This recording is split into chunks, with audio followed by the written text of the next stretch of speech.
Good morning, friends. Today I'm going to explain the difference between future contract and equity stocks. Easily we can understand if we trade or if we place some orders, it can be easily understood practically. So I'm just going to explain quickly the difference between equity stock and future contract. First difference I have noted down is that in case of equity stocks, we can buy even one stock, whereas in case of future contracts, we have to always buy in multiples of lots. Let's try to understand this. As always, I am logging into the trading platform, and from here, this is Sky Trading platform of Zerodha. From here, I am logging in, and I'm going to show you how the difference between equity stock and future contract. For the explanation purpose, I have already added two scripts or two securities in the market watch. I have added Infosys equity and Infosys futures. So I'm going to click on buy on Infosys stock, and I'm going to show you the quantity. So you can see the quantity by default is 1. Okay, so that means you can buy even one stock, and I can also go for multiples of the stocks, 15 or 18 or 145, any quantity you can select here. Okay, so this is how you can change the quantity in case of equity stocks. And you can see I have selected the quantity, I have selected the product as CNC, product type as CNC, which means cash and carry. Okay, now I'm going to explain for future contract. In case of future contract, just click on buy, and you will be seeing the quantity as 500, and you can see the lot as 500. That means I am buying one lot of this particular contract. Whereas if I try to change it to say 501, and it says quantity is invalid, or quantity should be a multiple of the lot size of 500. Okay, so let me check if I can buy one. No, you cannot, because the lot size is 500. So make sure you're understanding this concept. So I can actually take multiple of 500, that is 1000. Minimum is 500. I have taken two lots, then it will be 1000. So the first difference hopefully is clear. Second difference is that in case of equity stocks, you need to have full amount for buying the stocks. So for explanation purpose, I am explaining with respect to 500 quantity of equity stocks and one lot of Infosys futures. So in case of equity stock of Infosys, the price is of 948.6. So what I'm going to do is 500 quantity of equity stock at 948.6. So it is giving you the total value of 4,74,300. This means that for buying 500 stocks of Infosys, you need to have 4,74,300 in the account. Now let's try to understand for future contract. In case of Infosys futures, you can see the lot size is 500. So what I'm going to do is open the margin calculator. So just type zerodha.com. In that, click on menu. In that, you go to margin calculator. You just type equity futures and type Infosys. Okay, so this particular list of contracts has Infosys future contract as well, but it is not showing up. What is the reason for this? The reason is normally wherever you check in the trading platforms or in the margin calculator, anywhere, the complete name of the security is not mentioned. Okay, so the trading symbol of Infosys is INFY. So if you are a beginner, how will you understand the trading symbol of a particular stock or particular contract? Just go to nsindia.com and type Infosys. You'll be able to see that there is HCL Info Systems Limited and there is Infosys Limited INFY.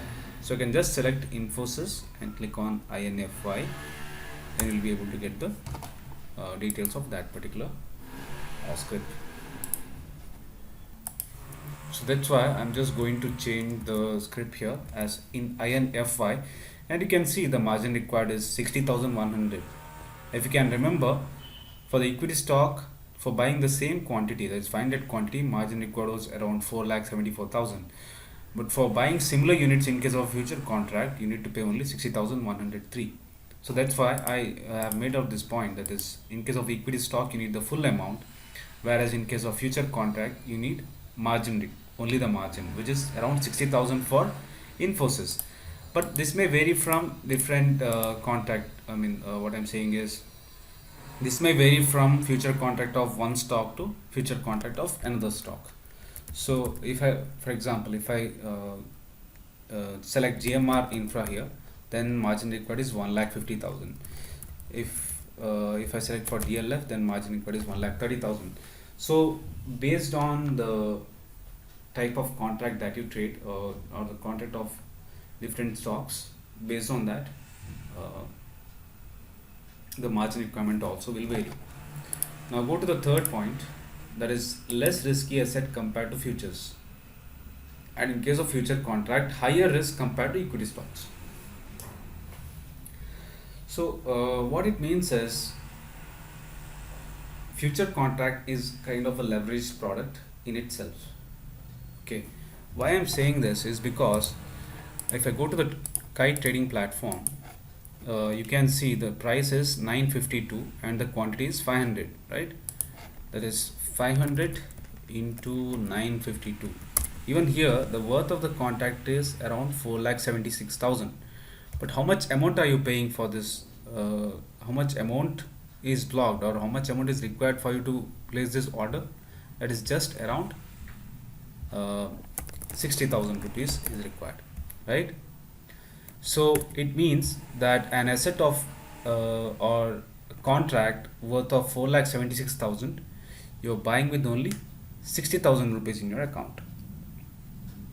So I always give this example, that it's like, a person who is just weighing 40 kgs is trying to lift a weight of say 200 kgs.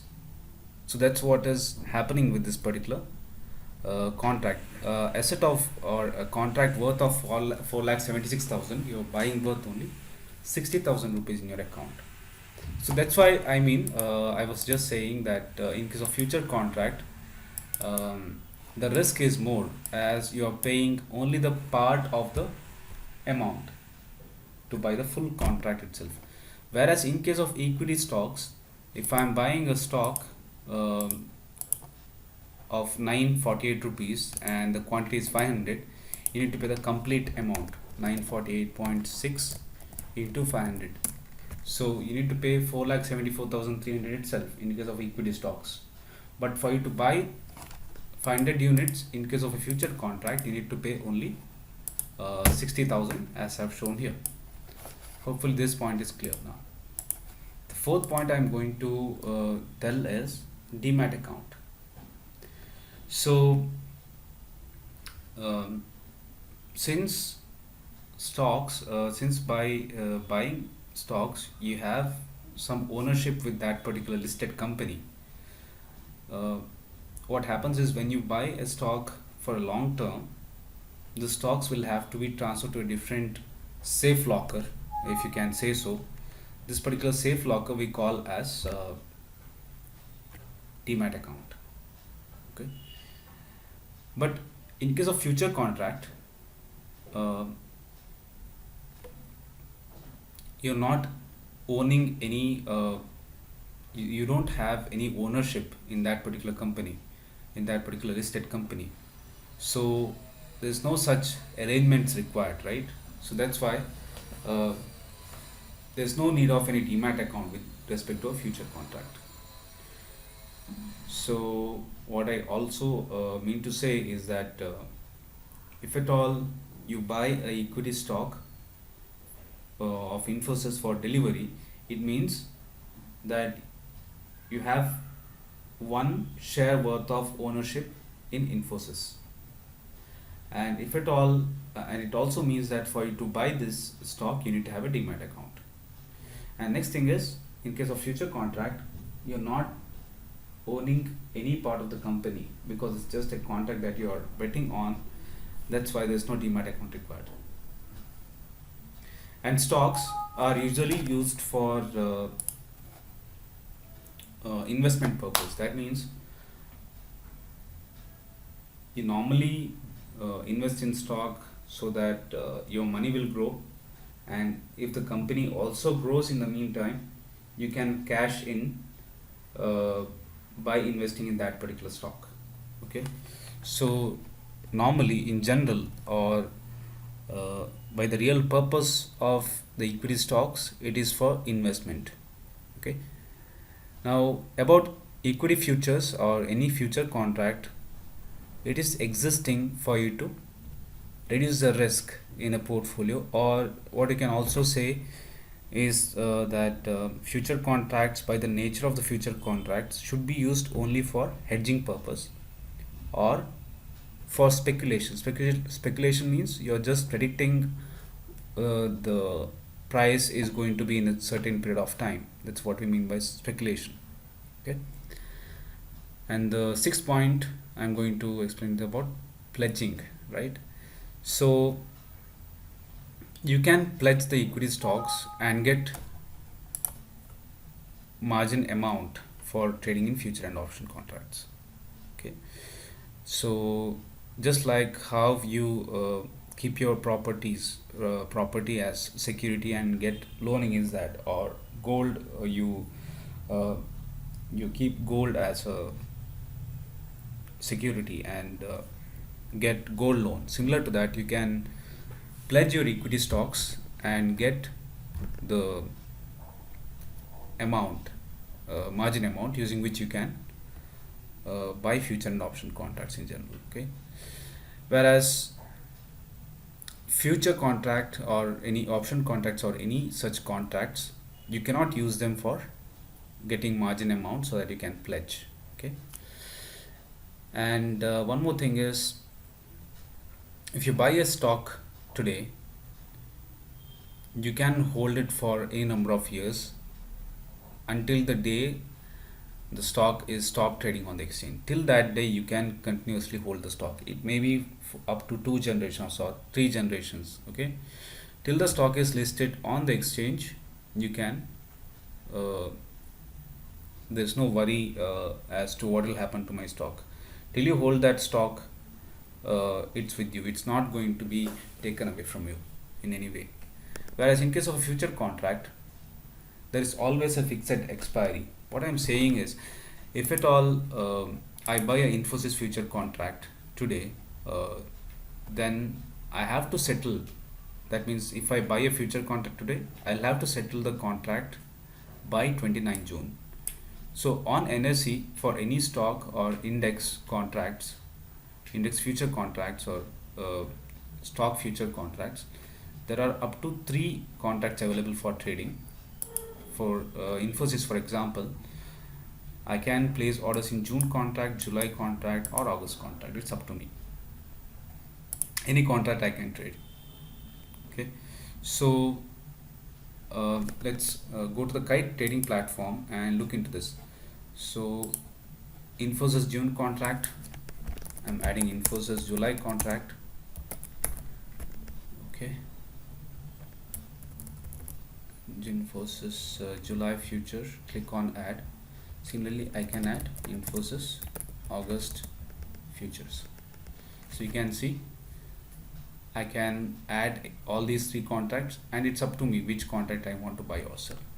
Okay, so to sum up, I have made list of 7 differences of equity stocks and futures, and hopefully I have made things a bit more clearer to you. I'm planning to come up with more videos, so stay tuned to my channel. Keep subscribing and liking my channel. Okay, thank you for your time.